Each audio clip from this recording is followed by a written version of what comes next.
All right, so as a sample problem, let's take a look at number 2A.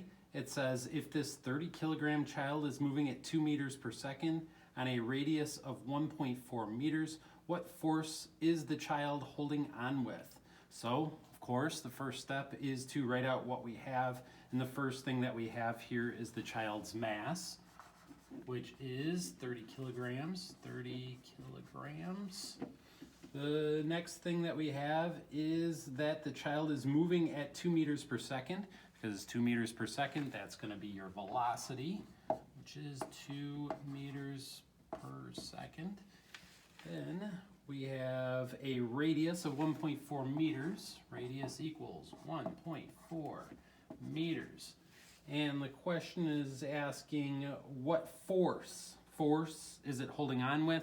Well, in this case, the only force that we're going to be talking about is centrifugal force. So, of course, that's what we're looking for. Since we're looking for centrifugal force, we have mass, velocity, and radius. We're going to use the standard formula for centrifugal force, which is centrifugal force equals mass times velocity squared divided by the radius.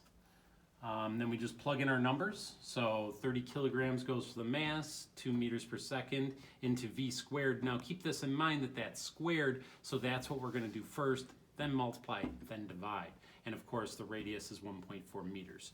So centrifugal force equals mass of 30 kilograms times velocity squared, that's 2 squared, over 1.4.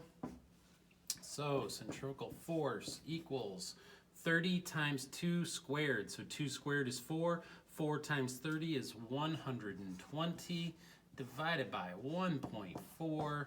And that gives us a centrifugal force of 85.71 newtons. Remember, this is force, so it's always going to be measured in newtons. All right, that's the end of 2A.